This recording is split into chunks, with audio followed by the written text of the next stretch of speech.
नमस्कार, आप देख रहे हैं बीएनडी न्यूज। मैं हूं अभिषेक दुबे। लोकसभा चुनाव 2024 का बिगुल फूंक चुका है। सीट की बंटवारा तेजी से शुरू हो चुका है और सीट के बंटवारे का दूसरा पाली भी सामने आ चुका है एनडीए की तरफ से। जी हां, एनडीए की तरफ से दूसरा पाली जब सामने आया तो दिल्ली में हड़कंप मच गया।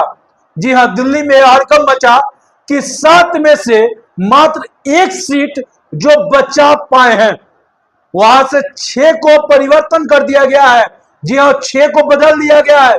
6 को नए चेहरे लाए गए हैं दिल्ली में। मात्र एक सीट, वो भी भोजपुरी के सुपरस्टार गायक और हीरो मनोज तिवारी का सीट बचा है। जी हाँ, और किसी का सीट बच नहीं पाया है, सभी का सीट जा चुका है।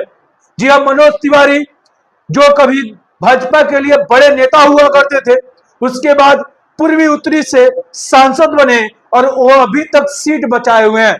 जी हाँ, पूर्वी उत्तरी का सीट मनोज तिवारी बचाए हुए हैं और 2024 लोकसभा चुनाव का लड़ेंगे पूर्वी उत्तरी से।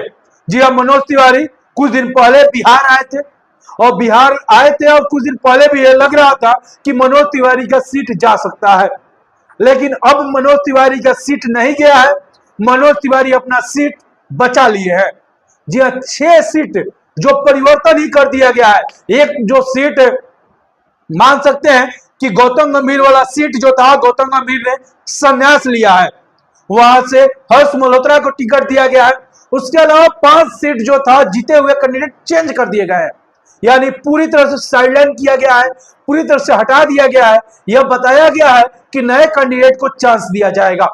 अब सोचिए कि जहां से नए कैंडिडेट वहां पर आएंगे, यानी कि हर्ष मल्होत्रा आएंगे कुछ जगह से नए, लेकिन मनोज तिवारी अभी भी दिल्ली में कब्जा जमाए हुए, अभी भी चुनाव लड़ेंगे मनोज तिवारी लोकसभा चुनाव 2024 में।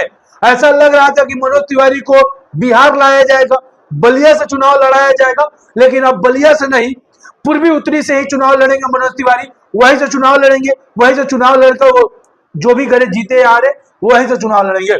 यह तय कर दिया गया है एनडीए की तरफ से।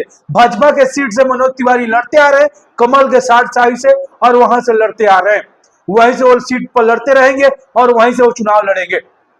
अब ये तय करना होगा मनोज तिवारी को जो सीट जाने वाला था, यानी जो सीट जाने वाला था वो सीट बच चुका है। यानी कि सोचिए कि 6 सीटें परिवर्तन कर दी गई है, आपकी सीटें बच गई है। यह सबसे बड़ा तबाही है कि आप बचा लिए अपना सीट 6, जिसमें से एक संन्यास और 5 को पूरी तरह से परिवर्तन। क्या मनोज तिवारी का सीट बचा है? क्या सही हुआ है या गलत हुआ है? कमेंट सेक्शन खुला हुआ है, जरूर बताइएगा। आपके राय का इंतजार रहेगा। क्या मनोज तिवारी अपनी सीट बचा लिए है? जय हिंद।